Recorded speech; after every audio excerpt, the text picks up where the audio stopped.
پیدا کیا تو تیرا رزق میرے ذمہ ہے۔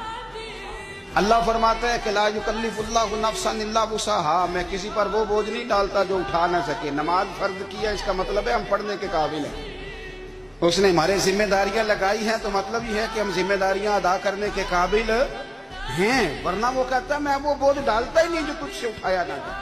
اگر چاہتے ہو کہ زندگی میں اطمینان ملے تو خدا را حقیقت پسند والی زندگی گزارو۔ یہ فضاؤں میں زندہ رہنا، ہواؤں میں، اللہ بڑا معاف کرنے والا ہے، اللہ بڑا کریم ہے، معاف کر دے گا۔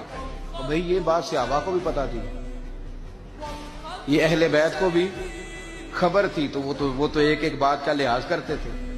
یہ غوث اعظم کو بھی پتا تھی، یہ ان کے والد کو بھی پتا تھی، جنہوں نے کسی کا ایک سیب کھا لیا تھا تو 12 سال اس کے گھر میں نوکری کرتے رہے۔ انہیں نہیں پتا تھا اللہ بڑا کریم ہے، معاف کر دے گا، ایک سیب ہی ہے نا۔ تو حقیقت پسندی آپ کو سکون دے گی۔